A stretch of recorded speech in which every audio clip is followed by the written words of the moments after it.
Christophe Castaner, bonjour. Bonjour Jean-Jacques Bourdin. Président du groupe La République En Marche à l'Assemblée nationale, Christophe Castaner. Conseil de défense à l'Élysée, le mercredi, c'est devenu une tradition avec cette crise sanitaire, réunion à huis clos, quelques ministres tenus au secret défense autour du président de la République et du Premier ministre.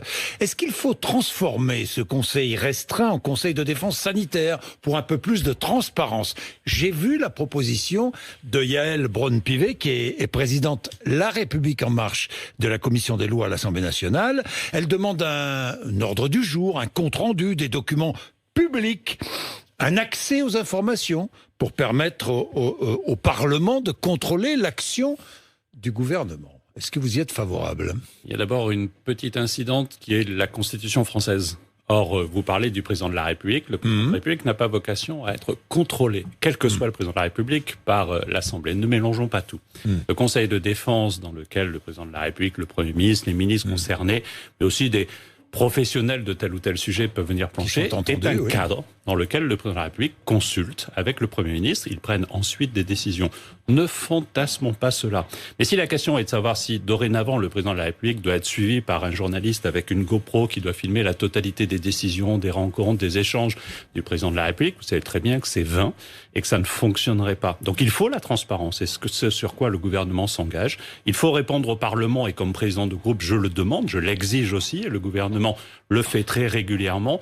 Mais il ne faut pas se tromper de débat. Il y a des réunions de travail et le CDSM est une réunion de travail.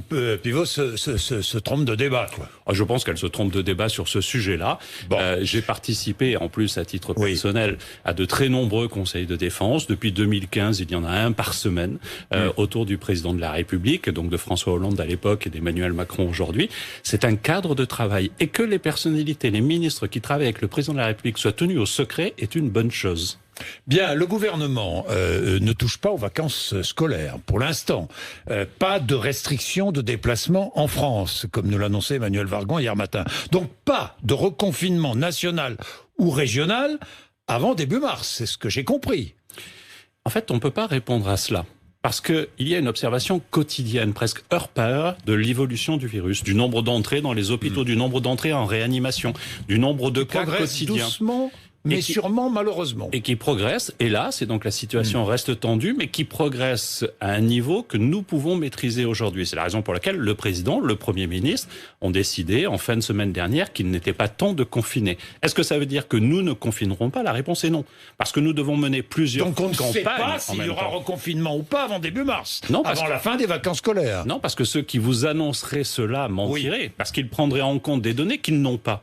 Les données sont scientifiques, et c'est sur la base de ces données scientifiques que le politique, le président, le Premier ministre, le gouvernement prennent des décisions et que le Parlement contrôle ces décisions. Ce n'est pas la vaccination qui permettra à court terme d'éviter un reconfinement, ou non? C'est ce qu'a dit hier soir le président de la République.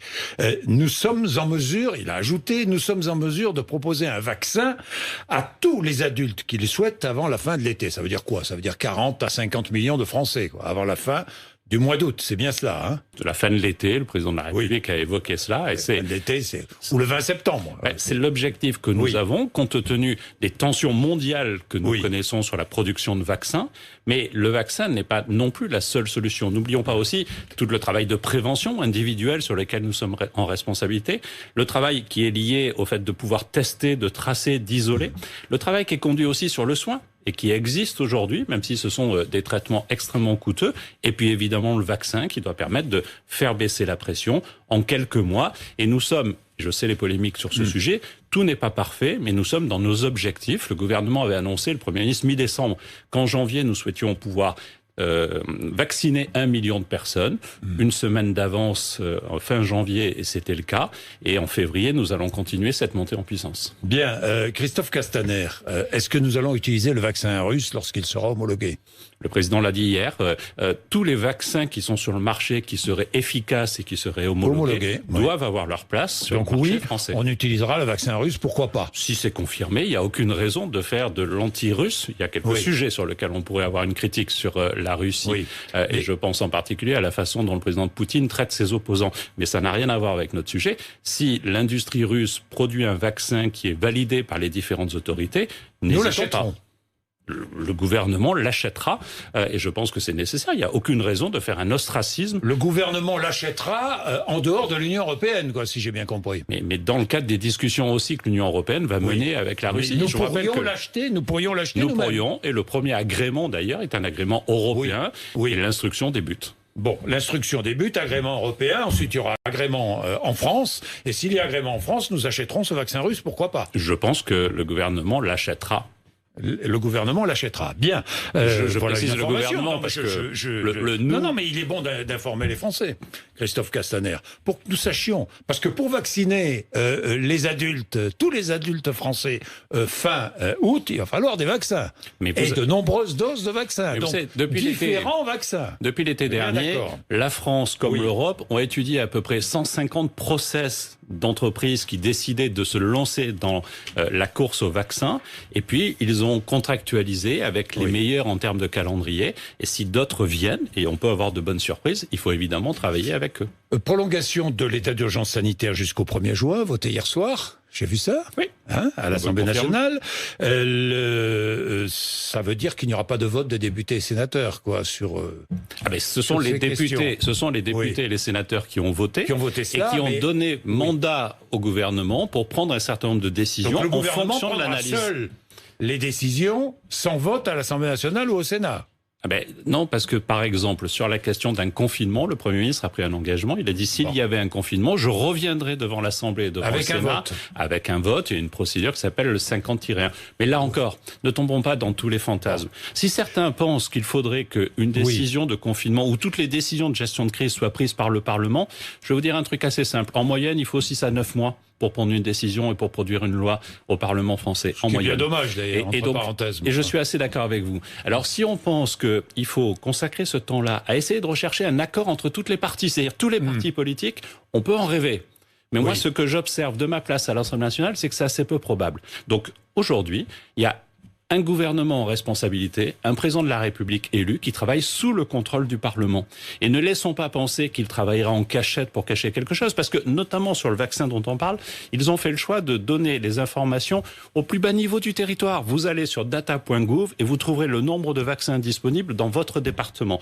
Que ce soit les Alpes de Haute-Provence, que ce soit le Gard, vous aurez ces précisions. Et ça me paraît important, et c'est toute la transparence que nous devons aux Français, et en particulier sur le vaccin, parce qu'on sait bien que sur les vaccins, il y a des inquiétudes, et je ne parle pas forcément de ceux qui colportent de fausses rumeurs. Bien, Christophe Castaner, avant de parler du projet de loi confortant le respect des principes de la République, je voulais que l'on s'attarde quelques instants sur la proposition des questeurs de l'Assemblée nationale, le député de La République En Marche, Florian Bachelier, et le député Les Républicains, Éric Ciotti.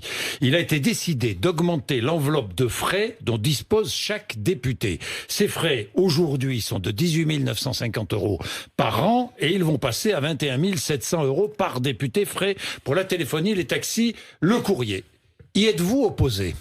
Écoutez, ils ont pris cette décision, et je serai solidaire de cette décision. Elle correspond à un fait simple. C'est 2000 et quelques euros d'augmentation à l'année. 15% les de 5, plus. 6, c'est 2100 € à l'année pour les 5-6 collaborateurs que nous avons.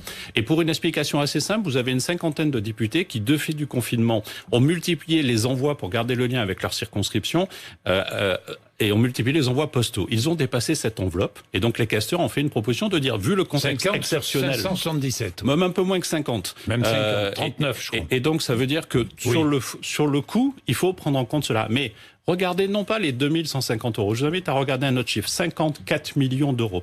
54 millions d'euros, ce sont les économies qu'ont fait les députés sous l'autorité de Richard Ferrand depuis le début de la mandature. Suppression du régime de retraite, suppression de frais obsèques, suppression des allocations chômage qui étaient particulières pour les députés pour nous aligner sur le droit commun.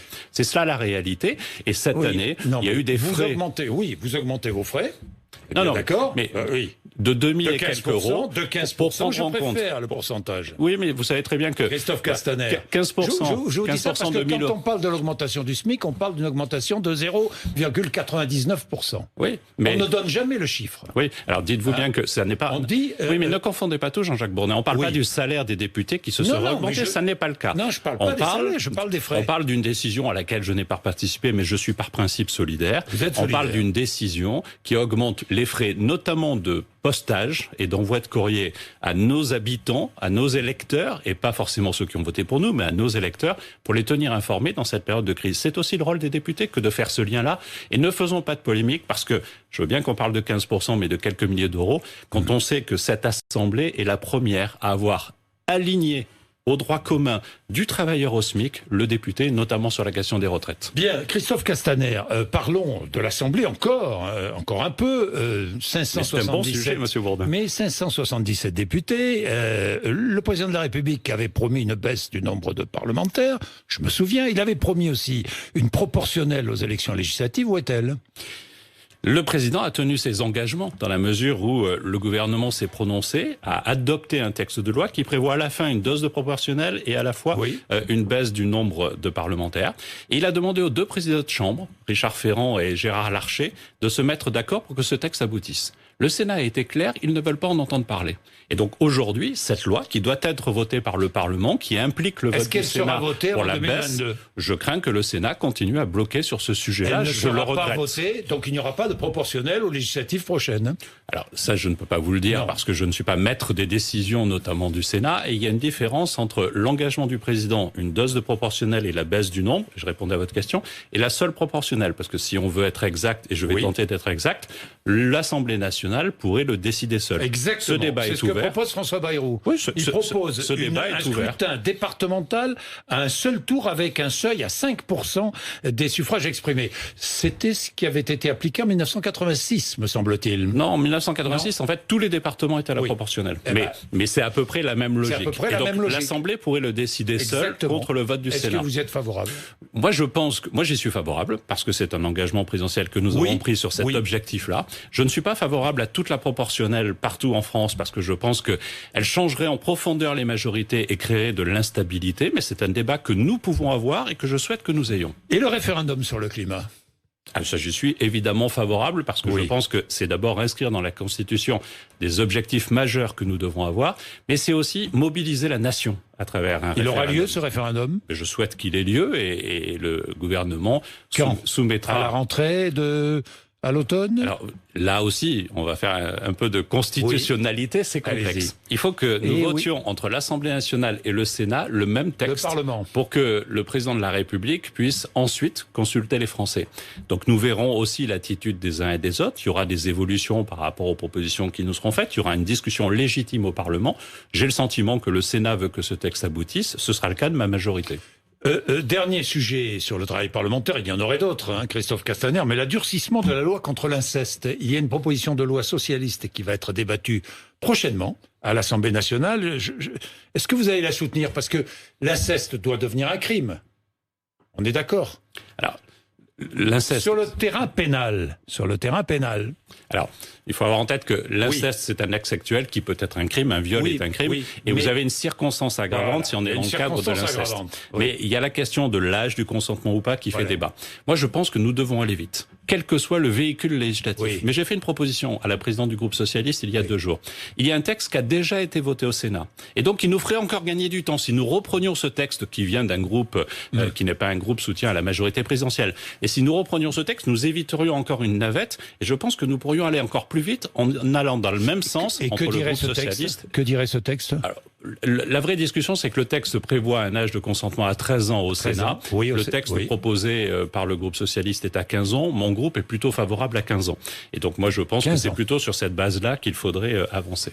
Bien. Mais allons vite. Et ne cherchons pas à revendiquer telle ou telle paternité ou propriété d'origine. Je souhaite vraiment aller vite et je tends la main à la fois au groupe socialiste et à la fois au groupe Union centriste pour que sur ce sujet, nous soyons très actifs. Un mot encore.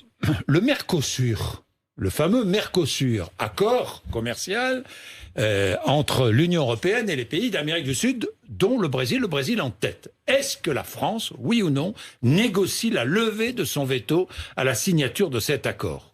Non, le président de la République a dit que les conditions n'étaient pas réunies, et si les conditions ne sont pas réunies, bien sûr, mais Julien de Normandie, notre ministre de l'Agriculture, l'a réaffirmé, si les conditions ne sont pas réunies, il n'est pas question de signer cet accord-là. Paris accepterait de ratifier l'accord à condition que des engagements séparés soient pris contre la déforestation et le réchauffement climatique. Mais si les engagements... Non, mais je ne sais pas sur le détail de la négociation, donc je ne vais pas prendre le risque de vous répondre, mais si les engagements que nous posons sont tenus par nos partenaires, il ne faut pas dire que par principe on est contre tout accord. Certains, effectivement, sont contre par nature tout accord. Moi, je préfère... Vous n'êtes pas contre, donc le gouvernement français n'est pas contre tout accord. Je ne suis pas le gouvernement français, mais je vous parle en mon nom et au nom de ma majorité. Éminent de la majorité. Par nature, je vous remercie de me qualifier d'éminent, mais par nature, nous ne sommes pas hostiles à des accords internationaux. Vous savez, c'est toujours mieux, je pense, d'avoir des accords internationaux plutôt que de laisser faire le marché et de faire comme si de rien ne se passait. Il faut plutôt contrôler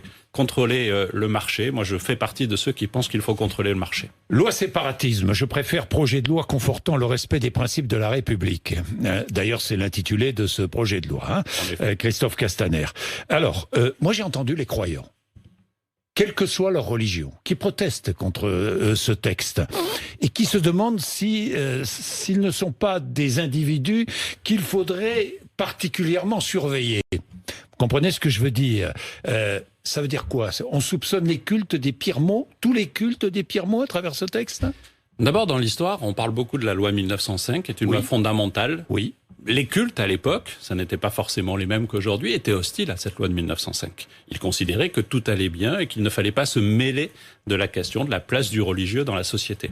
Et donc, il y a forcément des craintes. D'abord, tous les cultes ne sont pas hostiles. J'ai lu ce matin, dans un journal, une interview d'Haïm Corsia, le grand rabbin de France, qui parle de certaines inquiétudes et que nous corrigerons avec Gérald Darmanin. C'est-à-dire mais sur le contrôle des associations. Sur le contrôle des associations, c'est des sujets sur lesquels nous travaillons. Mais est-ce que les différentes religions auront accès à des déductions fiscales ou aux revenus d'immeubles acquis à titre gratuit, legs ou dons, par exemple? C'est une des demandes. C'est une des demandes. Le président de la République a fait quelques annonces sur ce sujet-là. Ça n'aura pas sa place, parce que ça, les déductions, c'est de la déduction fiscale, ça n'a pas sa place dans ce texte. Il y a la question des immeubles de rapport. Certaines religions peuvent avoir des immeubles de rapport, d'autres non, y compris liés à la religion. Moi, je pense que si on veut, mais c'est un vrai débat d'ailleurs, si on veut faire en sorte que les religions se donnent les moyens de former, et les imams en particulier, de les rémunérer, il faut qu'elles aient des ressources. Et les immeubles de rapport liés à l'activité font partie des propositions qui sont dans ce texte de loi. Je pense qu'il faut regarder les choses avec franchise. Et si nous voulons des cultes, et le culte musulman en particulier, organisés dans notre pays, il faut effectivement se donner les moyens qu'ils passent cette organisation. Par contre, excusez-moi Jean-Jacques Brun, juste un point. Ce que nous refusons et ce que le président de la République refuse, c'est l'ingérence étrangère. Parce qu'aujourd'hui, certains cultes, et le culte musulman est très fortement financé par tel ou tel pays. Aujourd'hui, vous avez des imams qui viennent en France, qui sont salariés, qui ne parlent pas la langue française et qui sont en fait des salariés de pays étrangers. Cette ingérence-là, nous la refusons. Donc au-delà de 10 000 euros, obligation de certifier les comptes, c'est bien cela ? Alors, ça sont les associations cultuelles. L'idée, c'est qu'aujourd'hui, vous avez les lois 1901 dans les associations et 1905 qui sont cultuelles. Vous avez beaucoup d'associations cultuelles qui, et pas pour tordre la loi, sont plutôt en 1901. Donc l'idée du texte, c'est on met des contraintes, les mêmes qu'en 1905 aux associations 1901. Par contre, on met des avantages sur les 1905 pour que le mouvement se fasse vers 1905, pour plus de contrôle, plus de transparence. Oui, au-delà de 10 000 euros, il y aura un commissaire aux comptes, enfin bon, etc., etc. Ça va coûter une fortune. Comme on le demande. Certaines associations culturelles qui n'ont pas les moyens. Mais comme on le demande à beaucoup d'associations, et vous savez, je pense que la transparence dans les cultes, elle est nécessaire, et que nous savons bien qu'il y a soit des ingérences étrangères, soit certains détournements de procédures comptables, et donc oui, il faut les contrôler. Christophe Castaner, est-ce que vous pensez que ce texte va rendre la loi de 1905 attractive aux yeux des musulmans ? Parce que c'est l'un des objectifs. Par exemple, sur les immeubles de rapport dont vous parliez il y a quelques instants, c'est principalement fait pour qu'effectivement les musulmans puissent avoir des immeubles de rapport et un financement du culte. Mais l'idée, c'est de renforcer la loi de 1905, de lui donner plus d'attractivité et plus de protection, parce que c'est une loi fondamentale, et c'est ce que ce texte fait. C'est un projet de loi contre l'islam politique, comme le disent certains. Il nous donne des moyens d'agir contre l'islamisme. contre l'islamisme. Vous stigmatisez les musulmans, comme le dit Jean-Luc Mélenchon? Je pense que Jean-Luc Mélenchon est dans la caricature, se trompe. Je pense que les musulmans eux-mêmes... Pourquoi est-il dans la caricature? Parce que c'est une constante chez lui. Et donc c'est par objectif électoral ou pas? Non, je pense que c'est par culture. Il était très très fier d'avoir participé, il nous l'a dit il y a 2 jours, et je lui ai répondu à la manifestation du mois de novembre contre l'islamophobie. Je pense qu'il se trompe. Mais ce que je veux vous dire, c'est que ceux qui pratiquent l'islam savent qu'ils ont le même adversaire que nous, l'islamisme. Et ils ne mélangent pas. Et au contraire, le propos de Jean-Luc Mélenchon a tendance, au fond, à faire cet amalgame entre islam et islamisme. C'est 2 choses très différentes et qui n'ont rien à voir l'une de l'autre. Mais vous avez des gens qui, au nom d'une religion, commettent le pire. Et ce sont eux nos adversaires. Et ce combat, nous devons le mener avec les musulmans et pour les musulmans en France. Christophe Castaner, très bien. Mais prenez en compte l'inquiétude des autres cultes, de tous les cultes, d'accord, mais des autres cultes en particulier, qui pensent que vous êtes en train d'essayer de mettre en place une allégeance des associations à la République. Non, mais ça n'est pas le cas. Il faut les rassurer. Vous savez que j'étais ministre de l'Intérieur, que ce texte de loi, j'y ai beaucoup travaillé, que j'ai beaucoup travaillé avec les représentants de la communauté catholique, de la communauté juive, de la communauté musulmane, que j'ai... La laïcité ne doit pas devenir autoritaire. Mais je pense au contraire que la laïcité, c'est garantir le droit de croire et le droit de ne pas croire. Et c'est le garantir. Et d'ailleurs, cette loi conforte aussi et protège ceux qui font un choix de croire et qui seraient menacés dans leur croyance. Mais à l'inverse, cette loi, elle vise une chose, à faire en sorte que dans notre pays, les lois de la République soient toujours supérieures aux lois religieuses que veulent appliquer certains. Bien, merci Christophe Castaner, 8h55. Vous êtes sur RMC et sur BFM TV.